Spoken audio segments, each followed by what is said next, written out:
দাঁড়ান ম্যাডাম, আপনি ভিতরে যেতে পারবেন না। কিন্তু কেন যেতে পারবো না আমি ভিতরে? কেননা অফিসের টাইম হচ্ছে 10টায়, এখন বাজে 10:30। আপনাকে আমি সেই জন্যই ভিতরে যেতে দিব না। যান মিশে যান, দূরে গিয়ে দাঁড়ান।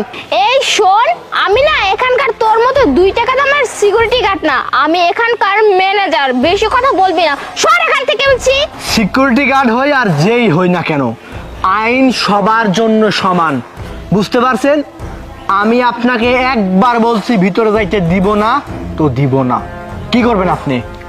ও বুঝতে পারছি, এভাবে হবে না। দাঁড়া, এখনই ম্যাডামকে ফোন দিচ্ছি। 1 মিনিট ম্যাডাম, থামেন। ম্যাডামকে ফোন দিতে হবে না।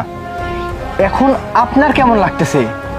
আপনার সাথে যখন কেউ খারাপ ব্যবহার করে তখন আপনার যতটা খারাপ লাগছে না, ঠিক সেই দিন আমারও তত